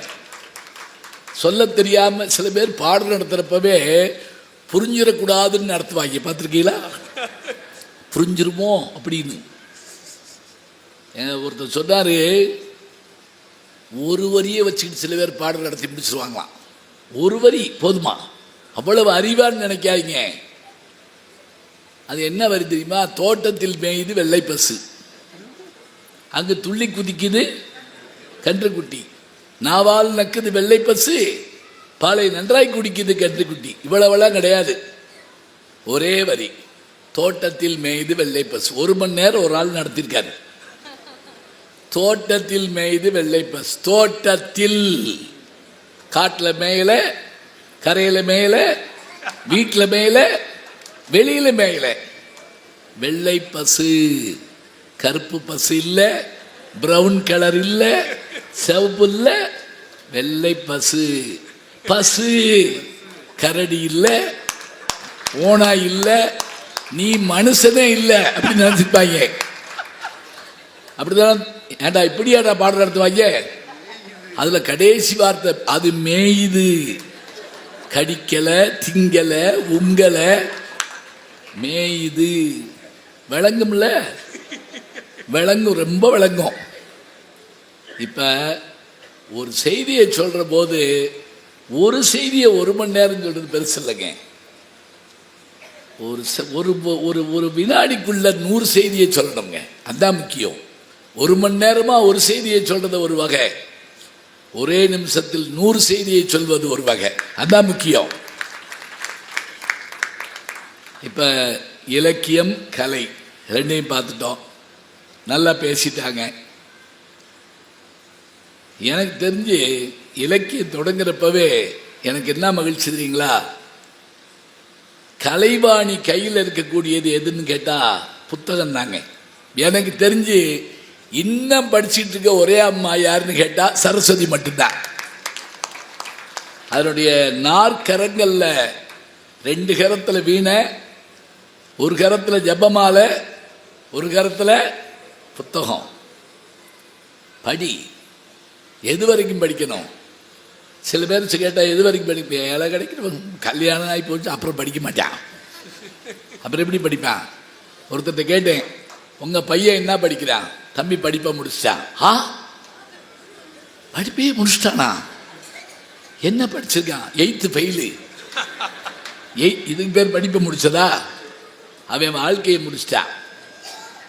திருவள்ளுவர்கிட்ட கேட்டாங்க, டேய் சாகிற வரைக்கும் படுறா, யாதானும் நாடாமால் ஊராமால் என்னொருவன் சாந்துணை. போதுமா புத்தகம் போதும், வீட்டில் அந்த அம்மா இன்னைக்கு போய் நூலகம் வச்சிரும் போட்டிருக்கேன். டீச்சரா? அப்ப சரி. நிறைய துணை எழுத்துள்ள ஒரு திருக்குறள். இந்த திருக்குறளுங்க, யாதானும் நாடாமால் ஊராமால் என்னொருவன் சாந்துணையும் கல்லாதவர். இன்னொரு திருக்குறள் இருக்கு, இதே மாதிரி 11 துணை எழுத்து இருக்கக்கூடிய திருக்குறள் தெரியுமா? நான் சொன்ன உடனே சொல்லிடுவீங்க, அது வரைக்கும் கம்முனியை வாயை பார்த்துக்கிட்டே இருப்பீங்க. யாகாவாராயினும்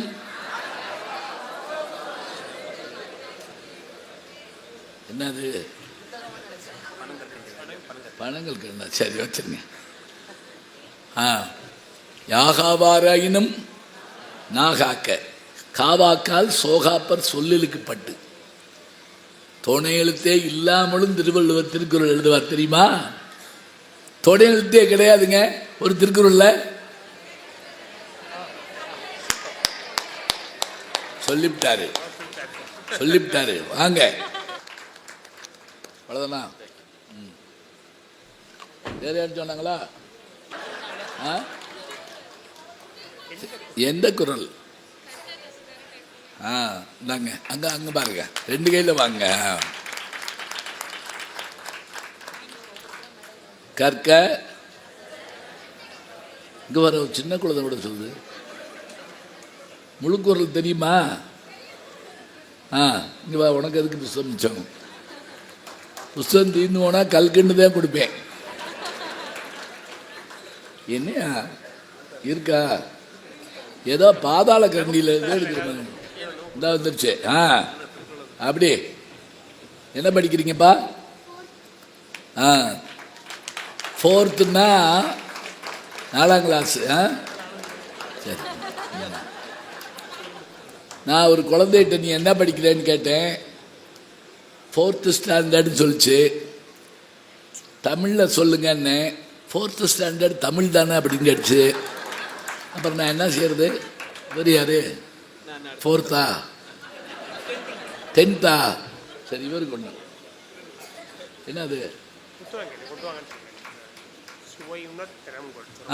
வாங்க, என்ன சொன்னீங்க? சரி, ஆயிட்டீங்களா? நல்லா படிங்க.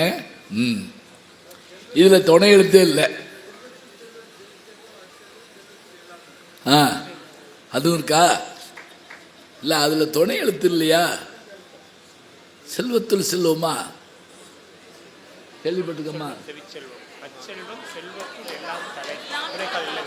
எல்லாம் வருது இல்லையா? என்னையா போங்கய்யா, 30 வருஷமா ஒரு குரலை சொல்லிக்கிட்டு இருக்கேன். என்னைய பயமுறுத்தி விட்டாரே. எல்லாம்ல வருதுல்ல, தலைன்னு வர்றதுனால நீங்க அஜித் ரசிக்கிறா? இல்ல, அந்த தலை இல்ல. சரி, அப்ப என்னவா அவர் கொடுத்துருக்கலாமா? சரி, ஒரு புத்தகத்தை கொடுங்க. தவறான பாடலுக்கும் ஒரு புத்தகமா? இருக்கட்டும். ஐயா வாங்க, இதுல 5 தடவை வருதியா. செல்வத்துள் செல்வம், செவிச்செல்வம், அச்செல்வம், செல்வத்துள் எல்லாம் தலை. ஒரே சொல்ல திருவள்ளுவர் 5 தடவை பயன்படுத்த.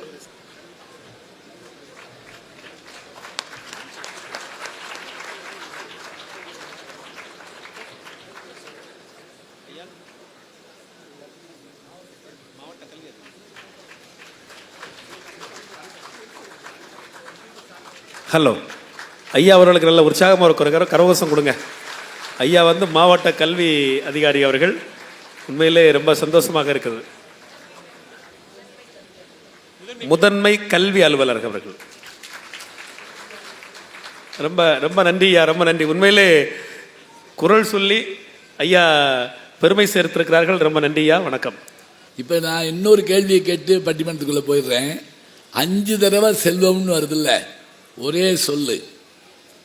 திருவள்ளுவர் 6 தடவை ஒரு சொல்ல ஒரே திருக்குறளில் பயன்படுத்தியிருப்பார். மொத்தமே 7 சொல்லுதாங்க திருக்குறள். 6 தடவை ஒரே சொல்ல பயன்படுத்தியிருப்பார்.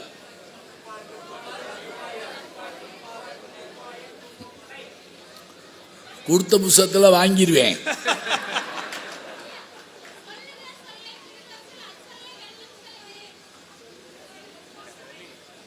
இல்லை, அதை காட்டிலும் அருமை அருமை அருமை. பற்றுக பற்றத்தான் பற்றின பற்றை. வாங்க வாங்க வாங்க வாங்க. ஒரே சொல்லே பற்றுக பற்றத்தான் பற்றினை அப்பற்றை பற்றுக பற்று விடற்கே 6 தடவை. போன பிறகு வையக்கூடாதுன்னு பூரா புத்தகத்தையும் வாங்கி கொடுத்துக்கிட்டாங்க. வாங்கப்பா, என்ன படிக்கிறீங்க? 9th. எப்படி இது சொன்னீங்க? சரி, நல்லா சொல்லிட்டாங்க. நல்லா கைதட்டுங்க. வாழ்த்துக்கள்ப்பா. உண்மையா இது சாதாரணமாக சொல்ல முடியாதுங்க. பற்றுக்களை எல்லாம் விட வேண்டும் என்றால் பற்றுக்களை எல்லாம் விட்டவனுடைய பாதத்தை பற்றிக்கொள். இதாங்க அந்த திருக்குறள். ஓம் பற்று விடணும்னா பற்ற விட்டுருக்கான்ல ஒருத்தன், அவன் யாரு? அவன்தான் அந்த இறைவன். எந்த இறைவனாக இருந்துட்டு போறான், நமக்கு என்ன வந்தது? அவன் பாதத்தை பற்றிக்கொள். எவ்வளோ அழகு பார்த்தீங்களா? புத்தக திருவிழாவில் பட்டிமன்றதுக்கு சில பேர் கேட்குறாங்க, இதில் என்ன பட்டிமன்றம் போட்டு என்ன செய்ய? இதாங்க வெற்றி. இந்த குழந்தைகள் வந்துச்சுல்ல, இது வெற்றி. அசராம புத்தகம் கொடுத்தாங்க பாருங்க பப்பாசி, அது வெற்றி. நம்ம பரிசு பெறதா இருந்தா இப்படித்தான் பெறணும், அதுதான் முக்கியம். எங்கன விட்டேன்னு தெரியலையே, முதல்ல என்னமோ சொல்லிக்கிட்டு இருந்தேன். சரி, பரவாயில்ல, இருக்கட்டும். இலக்கியமா கலையான்னு கேட்டோம். இப்போ இலக்கியத்தினுடைய தன்மை என்ன அப்படின்னா, ஒரு மனுஷனை ஒரு வரி, ஒரு எழுத்து, ஒரு சொல் மாற்றிவிடும். எல்லாரும் தான் தினம் ஓலையை பார்க்குறோம், புத்தகத்தை பார்க்குறோம். ஆனால் ஞானம் வந்துருச்சா? இல்லையே. பட்டினத்தாருக்கு மட்டும் ஞானம் வந்துச்சுங்க. காதற்ற ஊசியும் வாராது காணும் கடைவழிக்கே என்று ஒரே ஒரு ஓலை துணுக்கு. காதற்ற ஊசின்னா என்ன? இப்போ தையல் ஊசி இருக்குல்ல, தையல் ஊசியில் அந்த ஹோல் இருந்தால் தான் அதுக்கு மரியாதை. அது இல்லைன்னா அது அந்த பிரயோஜனம் இல்லாத ஊசி. அந்த ஊசி கூட வராதான் எங்க போறப்ப, மேலே போறப்ப. ஞாபகம் வச்சுக்கங்க, தையல் ஊசி, மிஷினில் இருக்க ஊசி வேற, தைக்கிற ஊசி வேற. வேறுபாடு இருக்கு. என்ன வேறுபாடு தெரியுமா?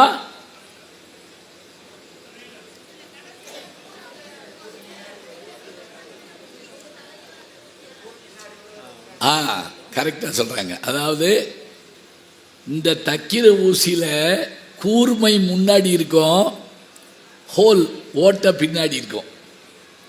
மிஷினில் இருக்க ஊசியில் எங்கன கூர்மை இருக்கோ அங்கேயே ஹோல் இருக்கும். இது என்ன பெரிய கண்டுபிடிப்பு தாங்க. ஏன் தெரியுமா?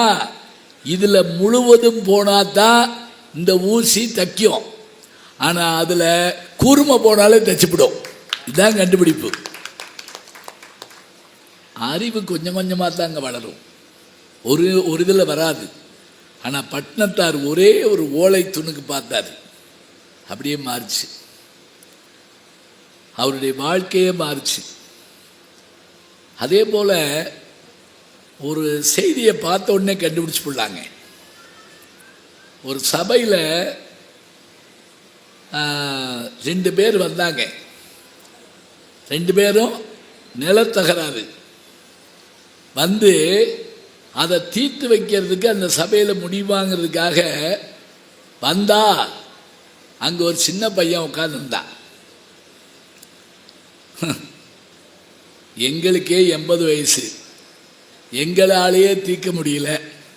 அப்படி இருக்கப்ப இந்த பையன் எப்படி தீப்பா? தனிக்கு அவன் இளவரசங்க, நாட்டின் இளவரசன். அவங்க 2 இருங்க, நான் மறந்துடுவேன். அந்த 2 பேரும் போறப்ப அந்த பையன் என்னன்னு கேட்டானா, இல்லை எங்களுக்குள்ள வழக்கு சின்ன பையனான நீங்க எப்படி தீப்பீங்கன்னு சொல்லிட்டு நாங்க போறோம், அவ்வளவுதானே. இருங்க, நான் பெரியவரை வர சொல்றேன். அந்த பையன் உள்ள போயிட்டாங்க. சற்று நேரத்தில் ஒரு பெரியவர் வந்தார். 2 பேர் வழக்கை ஆராய்ஞ்சு பார்த்துட்டு 2 பேரும் ஏற்றுக்கொள்ளுமாறு. வழக்கறிஞர் தொழில் படித்தவர்களுக்கு தெரியும், ஒரு வழக்கில் ஒருவர் வெற்றி பெறுவார், ஒருவர் தோல்வியுறுவார். ஆனால் இங்க இந்த 2 பேரும் மணமகளுமாறு ஒருத்தர் தீர்ப்பு சொன்னாரா அந்த பெரியவர். அவங்களுக்கு ஆச்சரியம் தாங்க முடியல. இது மாதிரி ஒரு தீர்ப்பை நாங்கள் கேட்டதில்லைன்னு சொல்லி கையெடுத்து கும்பிட்ட உடனே அந்த பெரியவர் தன்னுடைய தாடி தலைப்பாயெல்லாம் எடுத்தா அந்த பழைய பையன் உட்கார்ந்துருக்காங்க. இதை ஒரு புலவன் பார்த்துட்டு இருந்து சொல்றான், இந்த பையன் இவ்வளோ பெரிய தீர்ப்பை எப்படி சொன்னா? தாடி வச்சதுனாலயா சொன்னா? இல்லை. தலப்பா கட்டதுனாலயா சொன்னா? இல்லை. இவன் பாரம்பரியம் மிக்க குலத்தில் வந்தவன் ஆதலால் ஹெரிடிட்ரி இவங்கிட்ட இருக்கு. உரைமுடிவு காணான் இளமையோன் என்னும் நரை முது மக்கள் உவப்ப நரை முடித்து சொல்லால் முறை செய்தான் சோழன் குலவிச்சை கல்லாமல் பகம்படும். அவ்வளவுதாங்க. பழமொழி 400. பழமொழி 400 வரக்கூடிய ஒரு பாட்டு. இந்த கரிகால், அது அவங்க சொன்ன மாதிரி கரிகால் பெருவளத்தான் கல்லணை கட்டினால அந்த வம்சம்ங்க. இவன் ஏண்டா இப்படி சொன்னா? இவன் வம்சத்தில் இருப்பவன் போற நீதி சொல்ல வல்லவன், அதனால் சொன்னா. அப்ப இந்த இலக்கியம் எழுதப்பட்டு 2000 வருஷம் ஆச்சு. இந்த சொல்றேன், நீங்க கைதட்டுறீங்க. இந்த கைதட்டு எனக்கா? இல்லைங்க, இந்த பழமொழி 400 பாடிய புலவனுக்கு ஞாபகம் வச்சுக்கங்க, அவனுக்கு தான் போடும். இலக்கியம் காலத்தை ஜெயிச்சு நிற்கும், மனசை அப்படியே மாற்றி காட்டும். ஒரே ஒரு வார்த்தையில் சில சமயம் பெரும் மாற்றங்கள் வந்து சேரும். நான் ஆணையிட்டால் அது நடந்து விட்டால்னு அவர் பாடியிருந்தார்னா, டிஎம்எஸ் பாட, எம்ஜிஆர் நடிக்க பார்த்த எல்லாரும் ஆச்சரியப்பட்டோம். ஏன்னா அது எம்ஜிஆர் பாடினார். எழுதினது யாரு? வாலி. ஒரு தவறு செய்தால், அதை தெரிந்து செய்தால், அவன் தேவன் என்றாலும் விட மாட்டேன், உடன் உழைக்க சொல்வேன், அதில் பிழைக்க சொல்வேன், அவன் உரிமை பொருள்களை தொடமாட்டேன். இது எழுதினா தானங்க பாட முடியும்? சொல்லுங்க பார்ப்போம். இது ஒரு இலக்கியமாக இருந்தால்தான் நீங்க பாட முடியும். நீங்க பாடினீங்கல்ல, அந்த பாட்டு எல்லாமே எழுதப்பட்டது, கல்லில் பொறிக்கப்பட்டவை, தாமரத்தில், எதுல? பட்டயத்தில் பொறிக்கப்பட்டவை. நெதர்லாந்து போயிருந்தேன். நெதர்லாந்து, அங்க லேடன் பல்கலைக்கழகத்தில் ராஜராஜ சோழனுடைய செப்பேடு பார்த்தேங்க. நான் செப்பேடு தச்சுக்காரர்கள் கொண்டு போய் வச்சிருக்காங்க. அதை அவங்க பாதுகாத்து வச்சிருக்கிறத பார்த்துட்டு நான் இதை என்னன்னு பார்த்தா, நாகப்பட்டினத்தில் ஒரு சூடாமணி நிகழ்ந்து கட்டுவதற்காக, சூடாமணி விகாரம் கட்டுவதற்காக மலேசிய மன்னன் கடாரம் என்ற ஒருவன் நம்முடைய ராஜராஜ சோழனிடத்தில் இடம் கேட்டபோது இடமும் தந்து, ஞாபகம் வச்சுக்கோங்க, இவன் சைவ, அது பௌத்தம், இடமும் தந்து இந்த சூடாமணி விகாரத்தை பாதுகாக்க ஒரு கிராமமும் தருகிறேன் என்று ஆனைமங்கலம் என்கிற ஊரையே தானமாக தந்தான் ராஜராஜ சோழன். அதுக்கான செப்பேடு நாகப்பட்டினத்திலிருந்து டச்சுக்காரங்க கொண்டு போயிட்டாங்க. அது எவ்வளோ நீளம் தெரியுங்களா? அதனுடைய நீளமே ஒரு 3 அடி இருக்குங்க. அதனுடைய வெயிட்டு ஒரு இது குறைஞ்சது 5லேருந்து 10 கிலோ இருக்கும். அவ்வளோ வெயிட்டுங்க. இதில் ஒரு பெரிய கம்பி போட்டு வச்சுருக்காங்க. யூடியூப்பில் பாருங்க, இருக்கு அது. இதை நான் போய் தொட்டு பார்த்தேங்க. முதல்ல தொடக்கூடாது நாங்கள், ஐயா தயவு செஞ்சு. அப்படி தொட்ட போது என்ன தெரியுமா, 1000 ஆண்டு காலம் டைம் மிஷினில் ஏறி போனது போல நான் உணர்ந்தேன். பார்த்துட்டு வர்ற அதில் இருக்குங்க அந்த கல்வெட்டில், இந்த கிராமத்தை இவர்களுக்காக நான் தானமாக தருகிறேன். அது இலக்கியம் போல, டாக்குமெண்ட் போல காப்பாற்றப்படுது. சரி, இப்போ என் நண்பர்கிட்ட கேட்டேன், இது நம்ம பொருள் தானே, சோழ நாட்டு பொருள் தானே, இன்னைக்கு நம்ம நாட்டு பொருள் தானே, இதை நம்ம கொண்டு போயிடுவோமா? நிச்சயமாக கொண்டு போகலாம். ஏன்னா இப்போ கூட ஒரு சிவபெருமானுடைய சிலையை கொண்டு வந்தாங்க, கொண்டு போகலாம்னு நான் கேட்டேன். அவர் சொன்னார், கொண்டு போகலாம், ஆனால் இது தாமிரமாக இருக்கே, காப்பர், இதை அங்கே கொண்டு போனால் எவர் காப்பர், இங்க இருந்தா இவர் காப்பர், அங்க போனா புரியுதா, சும்மா தலையிடக்கூடாது, எவர் காப்பர், யார் காப்பாத்துவா? நான் இருக்கட்டும், நான் இப்போ கொண்டு வந்துடலாம், நம்ம சொல்லி கொண்டு வரலாம். இப்போ பாருங்க, கல்வெட்டாக இருந்தாலும், ஏடாக இருந்தாலும், எழுத்தாக இருந்தாலும், இன்னும் அழகா சொன்னா, சின்ன மருது பெரிய மருத தூக்குல போடுறதுக்கு முன்னாடி அந்த வெள்ளைக்காரர் ஒரு கேள்வி கேட்டான், கடைசி ஆசை என்ன? நம்மளா இருந்தா என்னென்னமோ சொல்லுவோம். பெரிய மருது சொன்ன ஒரு வார்த்தை என்ன தெரியுமா? சிவகங்கை சீமை ஆண்டவர்களுங்க, நாங்கள் கல்லிலும் சொல்லிலும் முள்ளிலும் தந்த அந்த தான தர்மங்களை நீ செய்ய வேண்டும் என்று அந்த வெள்ளைக்காரத்தை கேட்டாங்க. கல்லிலும் சரி கல்வெட்டு, சொல்லிலும் சரி வார்த்தை, முள்ளிலும்னா என்ன தெரியுங்களா? தப்பிச்சு போனப்ப பெரிய மருதுக்கு உடம்பு முடியலைங்க. அப்ப ஒரு குடிசை வீட்டில் போய் படுத்திருந்தாரு. அந்த கிழவி யாருன்னு தெரியல இவருக்கு. என்னையா உடம்புக்கு? ஒன்றுமில்லம்மா, காய்ச்சலாக இருக்கு, இந்த கஞ்சியை குடி. பழைய சோறுங்க கொடுக்குறாங்க. சாப்பிட்டுட்டு அவர், அம்மா உன் வீட்டில் ஏடு எழுத்தாடி இருக்கா? தலைமுறைக்கு படித்தது இல்லையா? ஏடும் இல்லை எழுத்தாடியும் இல்லை. அந்த குடிசையில் ஒரு ஓலை எடுத்தாருங்க. கருவளை முள் எடுத்து, இந்த பகுதி இருக்கக்கூடிய அத்தனை நிலங்களும் இந்த கிழவிக்கு சொந்தம். கிழவி தர்மம் அந்த ஊர் பேரு இன்னைக்கு இருக்கு. பாருங்க, ஒரு மனுஷனுடைய மனசு ஒரு வினாடியில அப்படியே மென்மையா மாறுது. ஒரு கஞ்சி தாங்க, ஒரு கை கஞ்சி மாத்தி காட்டுது. அப்படியே யாரையும் நல்லவனாக மாற்ற முடியும். கொலகாரனை கூட அவனை ஒரு வார்த்தையால நிறுத்தி வைக்க முடியும். இலக்கியங்கள் பக்தியை நமக்கு காட்டின, இலக்கியங்கள் புதிய வழிகளை நமக்கு காட்டின. இன்னைக்கு கூட பிரமிடுக்கு பக்கத்தில் இருக்கக்கூடிய கல் திட்டைகளில், பிரமிடுக்கு பக்கத்தில் இருக்கக்கூடிய கல் திட்டையில் தமிழ் எழுத்து இருக்குங்க.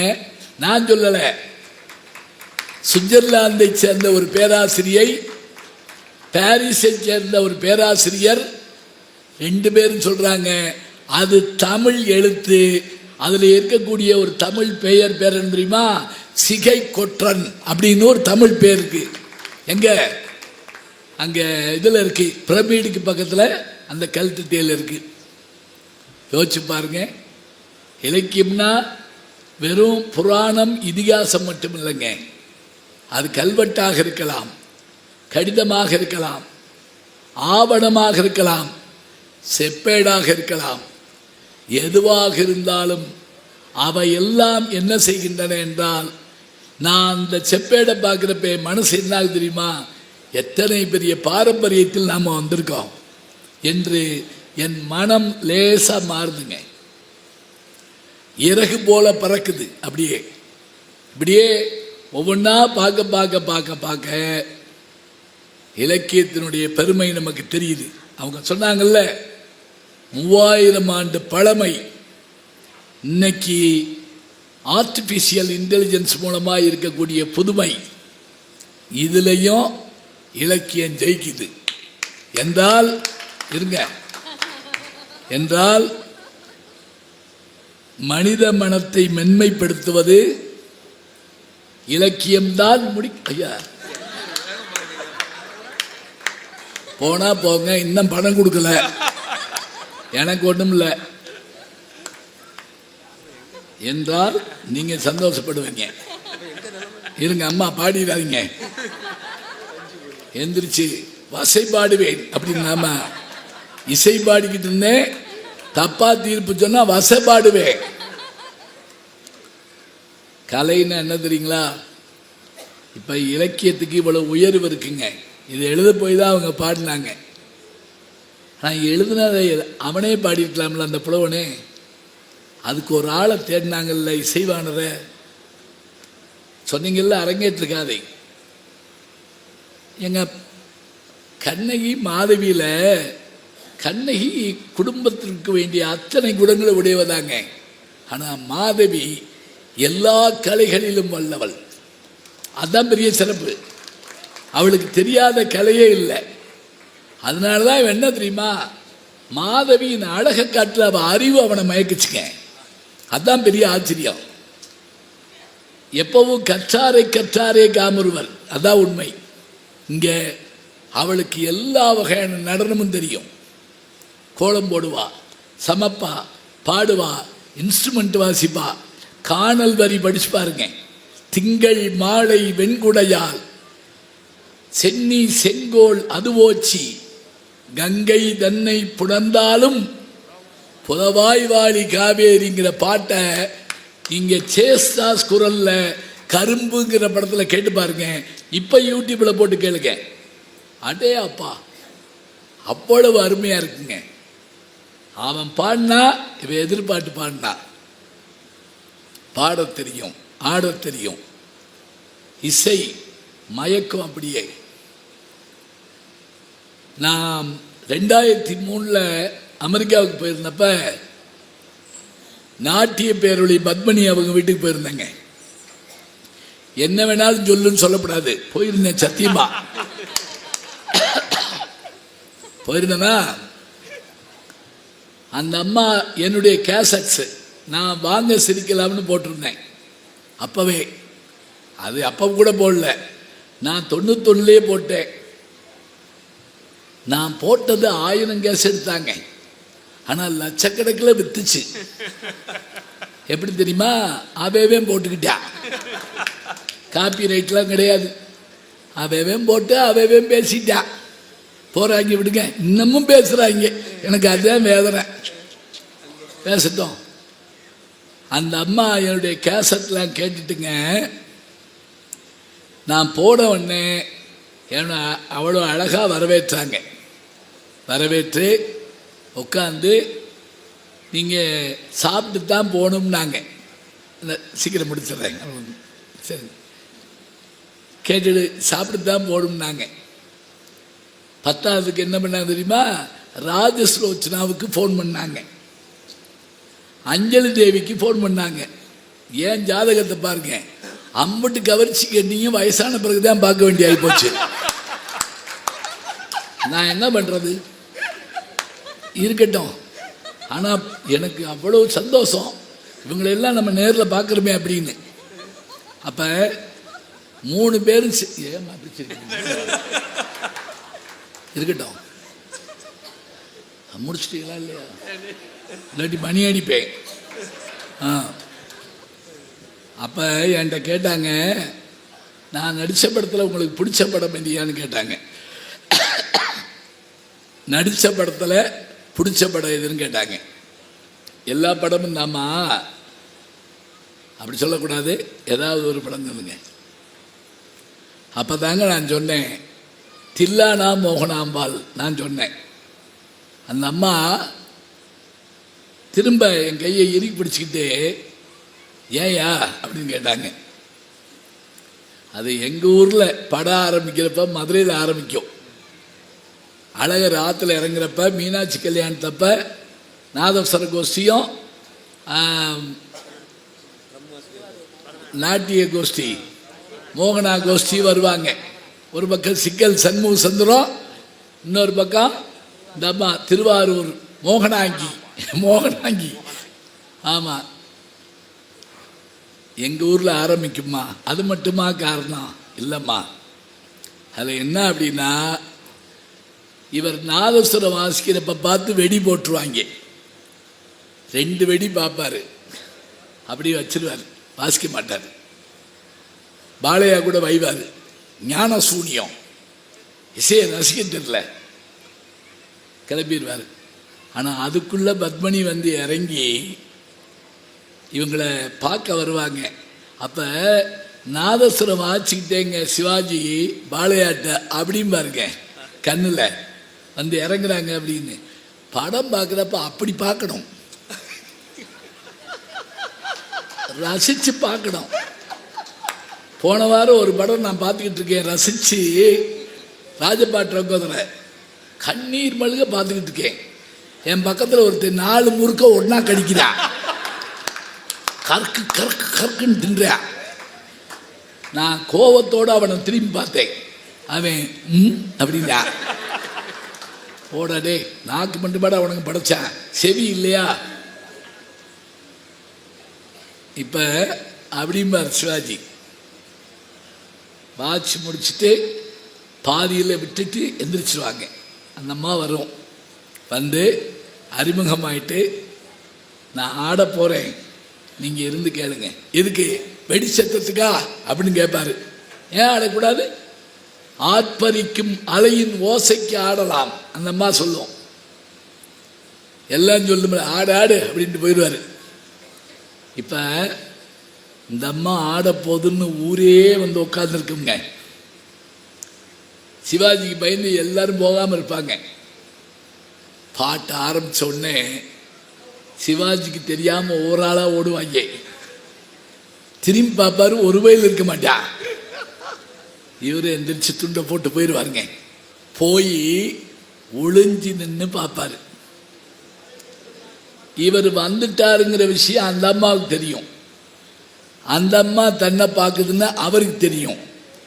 2 பேரும் ஒருத்தர் பார்க்குறாங்கிறது படம் பார்க்குற நமக்கு தெரியும். ஆனால் படத்தில் ஒரு வயலுக்கும் தெரியாது.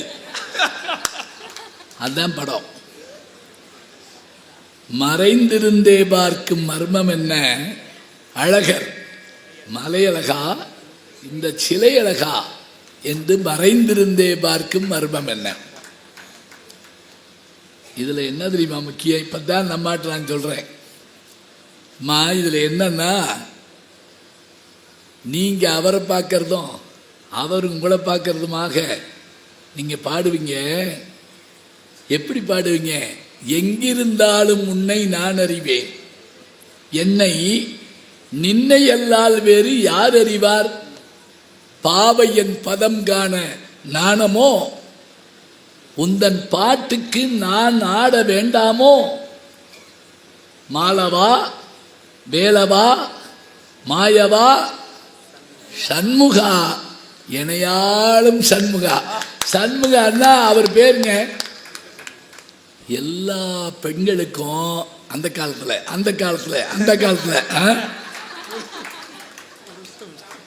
கணவன் பேரை சொல்லணும்னு ஆசை இருக்கும், சொல்ல முடியாது. ஒரு அதிகாரி போய் கணவன் பேர் என்னன்னு கேட்டுக்கார் 40 வருஷத்துக்கு முதல்ல. அந்த அம்மா, அந்த கூறுகட்டவன் பேரை நான் எப்படி சொல்லுவேன்? அதுக்கு பேரையே சொல்லியிருக்கலாம். சொல்லணும்னு ஆசையாக இருக்குங்க, சொல்ல முடியாது. இந்த அம்மா பாடிக்கிட்டே சாமி கும்பிடுற மாதிரி மாலவா வேலவா மாயவா சண்முகா எனையாளும் சண்முகான்னு கும்பிட்ட உடனே சிவாஜி பேரையா சொல்ற அப்படின்னு ஒரு சின்ன கோபம் காட்டுவாருங்க. இப்போ இப்படி கும்பிட்ட உடனே பத்மினியுடைய அம்மா கண்ணீர் விடும். ஏன் தெரியுமா? பிள்ளை சாமி கும்பிடுதாக்குன்னு நினைச்சு முருகனை கும்பிடுதாக்கு, முருகன் தூணுக்கு பின்னாடி நிற்கிறாரு.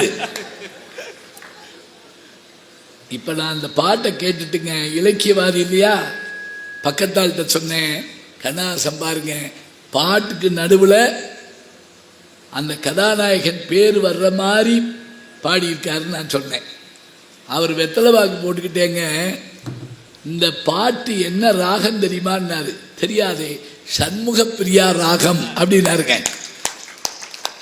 பாருங்க, சண்முக பிரியா ராகம். அவர் இசைவாணர், நான் இலக்கியவாதி.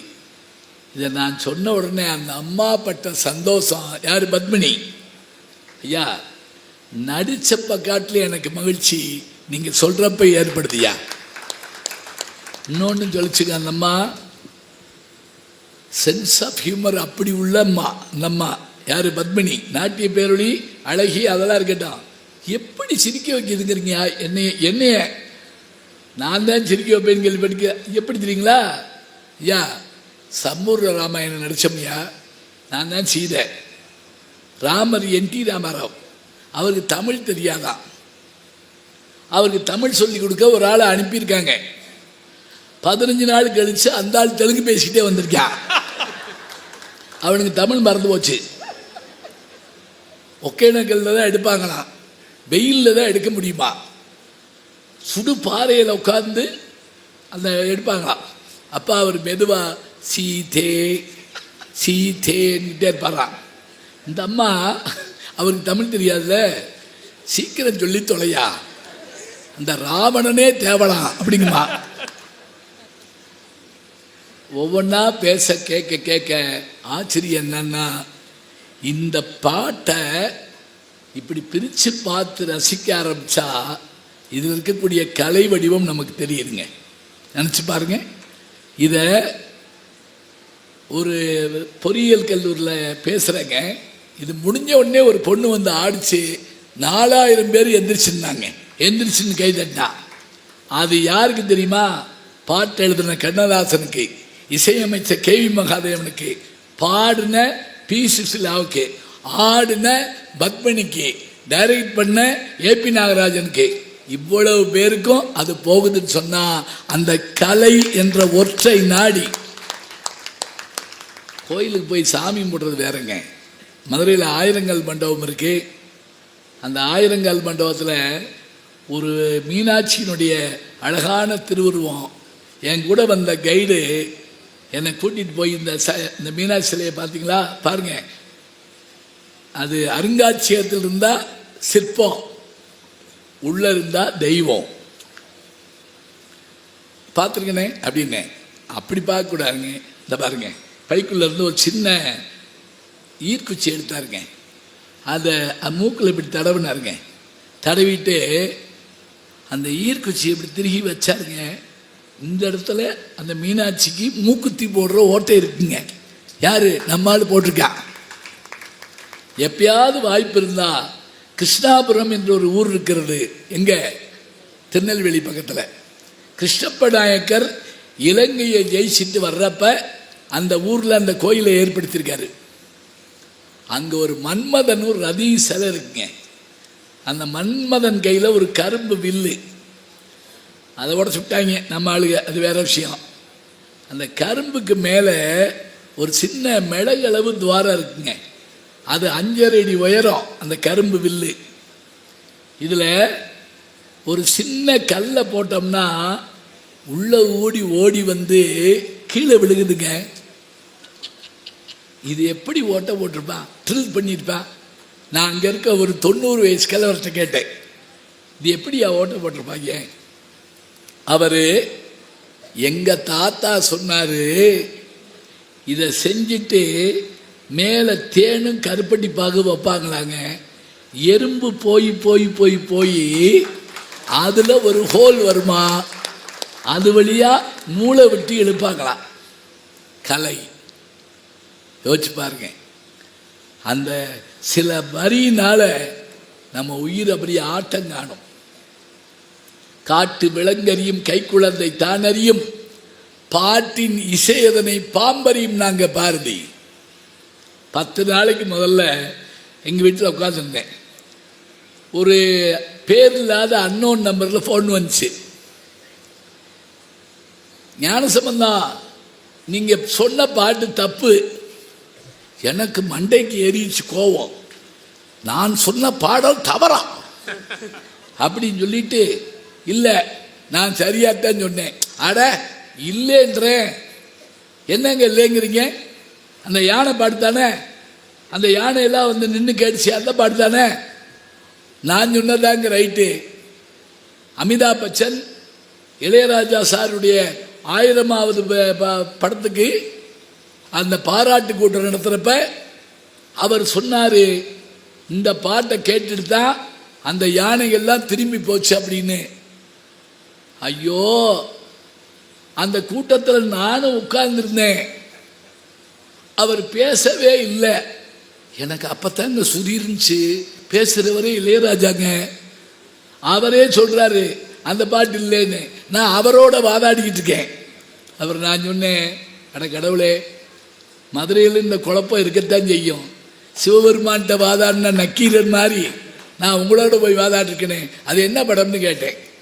வைதேகி காத்திருந்தால் படத்தில் ராசாத்தி ஒன்றை காணாத நெஞ்சம் பாட்டப்ப வால்பாறை பக்கத்தில் ஒரு மதம் பிடிச்ச யானை அந்த கன்று இறந்து போனதுனால அந்த பகுதி முழுவதும் அழிச்சுக்கிட்டே இருந்துச்சாங்க. அந்த யானைக்கு பயந்து யாரும் அந்த பக்கம் போக மாட்டாங்களாம். அதே யானை அங்கிருந்த டூரிங் தேட்டரில் இந்த ராசாத்தி உன்னை பாட்டு பாடுறப்ப வந்து நிற்குமாங்க. 40 நாள் விடாமல் பல யானையை கூட்டு வந்து நிற்குமா. 41வது நாள் படத்தை தூக்கிட்டாங்க. யானை வரல. ஏன் தெரியுமா? அதன் மதம் அடங்கி போனது, குணம் மாறி போனது, அமைதியாக மாறி போனது என்றால் அந்த யானையினுடைய மனமாற்றத்துக்கு காரணம் இசைஞானியினுடைய இசைங்க. அவரே எனக்கு சொன்னது. நினைச்சு பாருங்க. மனுஷ மனசத்தை மென்மையாகுது இல்லைங்க, மிருக மனசையும் மென்மையாக்க கலைகளால் முடியும் என்று சொன்னால் நல்ல ஓவியமும் நல்ல கலையும் நல்ல இசையும் எப்போதும் நம்முடைய மனத்தை மென்மைப்படுத்தும். இலக்கியங்களுக்கு அந்த ஆற்றல் இல்லை என்று சொல்லவில்லை. ஆனால் இலக்கியவாதி கூட தலையசைப்பது எப்போது என்று கேட்டால் ஒரு அருமையான பாட்டை கேட்கிற போதுதான். அந்த எம்.எஸ். சுப்புலட்சுமி அவர்களுடைய காற்றினிலே வரும் கீதம்ங்கிற பாட்டு யார் எழுதுனது தெரியுமா? அந்த பாட்டு காற்றினிலே வரும் கீதம் அந்த நாளும் அந்திடாதம்ல வரும்ல. யார் எழுதின பாட்டு தெரியுமா? கல்கி அவர்கள் எழுதின பாட்டு. பொன்னியின் செல்வன் எழுதினார்ல, அவர் எழுதின பாட்டு. இன்னொரு பாட்டு உங்களுக்கு எல்லாம் தெரியும், குறைவொன்றுமில்லை மறைமூர்த்திகள். யார் எழுதின பாட்டு? ராஜாஜி, ராஜகோபால் ஆச்சாரியார் ராஜாஜி எழுதின பாட்டு. அதை எங்க இருந்து எடுக்கிறார் தெரியுமா? ஆண்டாள் பாசுரத்திலிருந்து எடுக்கிறாருங்க. குறைவொன்றும் இல்லாத கோவிந்தா அப்படின்னு அந்த வார்த்தையை ஆண்டாளுடைய பாட்டு அதனுடைய வரியிலிருந்து எடுக்கிறார். இலக்கியத்தில் எடுக்கப்படுங்க. ஆனால் இலக்கியவாதியே மயக்கிற மாதிரி அதை இசை வடிவத்தில் தருகிற போது எல்லா உயிர்களும் அதில் மயங்கி நிற்கும் என்று சொன்னால், கலை என்கின்ற ஒரு வடிவம் கல் மனதையும் உருக வைக்கும், மென்மையாக்கும். அதனால் மனித மனத்தை மென்மைப்படுத்துவதில் முன்னிற்பது இலக்கியத்தை காட்டிலும் கலையே கலையே கலையே என்று சொல்லி நீங்கள் கலையலாம் என்று சொல்லி விடைபெறுகிறேன்.